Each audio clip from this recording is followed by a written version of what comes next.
Rice ஆகி நிற்கிது. இப்போ இங்கே நம்மளுக்கு என்ன கேட்குறாங்கன்னா அந்த ஆக்டகனல் சர்ஃபேஸோட ஏரியா கேட்குறாங்க. ஸோ நம்ம வந்துட்டு ஆக்டகனோட ஏரியாவோட ஃபார்முலா போட்டு அப்ளை பண்ணி எழுதலாம். இங்கே நம்மளுக்கு கேட்கணுன்னே சொல்லிட்டாங்க ரெகுலர் ஆக்டகன். ஸோ அப்போ ரெகுலர் ஆக்டகனோட ஃபார்முலா தான் நம்மளுக்கு இப்போதைக்கு இருக்குது. நார்மல் ஆக்டகனாக எடுத்தால் நம்ம வந்துட்டு அதோட இது ஹைட்டெல்லாம் நம்மளுக்கு சிலது கொடுக்க மாட்டாங்க. இங்கே நம்மளுக்கு ஹைட்டு கொடுத்துட்டாங்க, பிரெத்தும் கொடுத்துட்டாங்க, லென்த்து கொடுத்துட்டாங்க. ஸோ நம்ம நார்மலான ஆக்டகனுக்கு இருக்க நம்மளுக்கு ஏரியா ஃபைண்ட் பண்ணுற ஃபார்முலா போட்டு நம்ம ஃபைண்ட் பண்ணலாம். ஸோ அதுதான் நான் இங்கே உங்களுக்கு நல்லா ப்ரீஃபாகவே பண்ணி எடுத்திருக்கேன். இப்போ நம்மளுக்கு என்ன கொடுத்துட்டாங்க, நம்மளுக்கு எல்லா சைட்ஸும் தெரியணும். ஆக்டகன்னா நம்மளுக்கு 8 சைட்ஸ் தெரியணும். அப்போ தான் நம்மளால ஏரியா கண்டுபிடிக்க முடியும். இப்போ அவங்க நம்மளுக்கு என்ன கொடுத்துட்டாங்க, ரெகுலர் ஆக்டகன் அப்படின்னு சொல்லிட்டாங்க. ரெகுலர் ஆக்டகன்னா என்னது, எல்லா சைட்ஸுமே அவங்க கொடுத்துருக்க சைட்ஸ் பொறுத்த வரைக்கும் சேமாக இருக்கும். தட் மீன்ஸ் இங்கே நம்மளுக்கு என்ன கொடுத்துருக்காங்க, லென்த்து வந்துட்டு பார்த்தீங்கன்னா 5 சென்டிமீட்டர். அப்போ லென்த்து 5 சென்டிமீட்டர்னால் மற்ற இருக்க எல்லா லென்த்துமே 5 சென்டிமீட்டராக தான் இருக்கும்.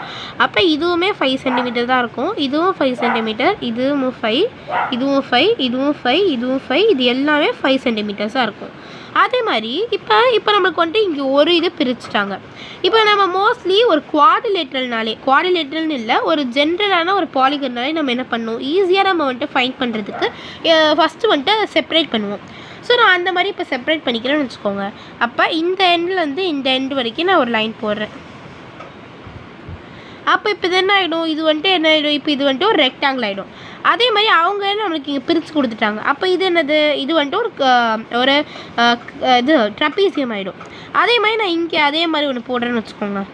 அப்போ என்ன ஆகிடும், இது வந்துட்டு ஒரு ட்ரப்பீசியம் ஆகிடும். கரெக்டாக? அப்போ இங்கே 4 மீட்டர்னா இங்கேயும் 4 மீட்டர். அதே மாதிரி இங்கே 11 மீட்டர்னா இங்கேயும் 11 மீட்டர். ஏன்னா அங்கே ரெகுலர் ஆக்டகன் சொல்லிட்டாங்க. அப்போ எல்லா சைட்ஸுமே ஒரே மாதிரி தான் இருக்கும். இப்போ லென்த்துமே எல்லாத்துக்கும் ஒரே மாதிரி இருக்குது. அதே மாதிரி பிரெத்துமே எல்லாத்துக்குமே ஒரே மாதிரி இருக்குது. அதே மாதிரி ஹைட்டுமே எல்லாத்துக்கும் ஒரே மாதிரி இருக்குது. ஸோ இதுதான் வந்துட்டு லென்த்து, இது பிரெத்து, இது ஹைட்டு. ஓகேவா?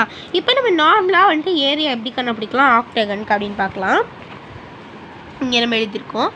So area of octagon. So நம்ம பிரிச்சிடும் கரெக்டாக. இது வந்துட்டு ஒரு ரெக்டாங்கிள் ஆகிடுது. இதுவும் ஒரு ட்ரப்பீசியம் ஆகிடுது. இதெல்லாம் லென்த் ஆகிடுது. இதுவும் ஒரு ட்ரையாங்கிள் ஆகிடுது. இப்போ நம்ம என்ன பண்ணலான்னா area of octagon is equal to 2 into area of trapezium plus the area of rectangle. கரெக்டாக? ஏன்னா நம்ம இங்கே என்ன பண்ணுறோம், ஏரியா ஆஃப் ஆக்டகனோட ஃபார்முலா இங்கே அப்ளை பண்ணுறோம். அது என்னதுன்னா 2 into a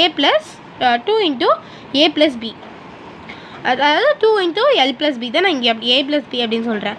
அப்போ என்ன ஆகும், 2 into ஏரியா ஆஃப் ட்ரப்பீசியம், நம்மளுக்கு ட்ரப்பீசியம் இதுதான் trapezium, area of trapezium plus area of rectangle.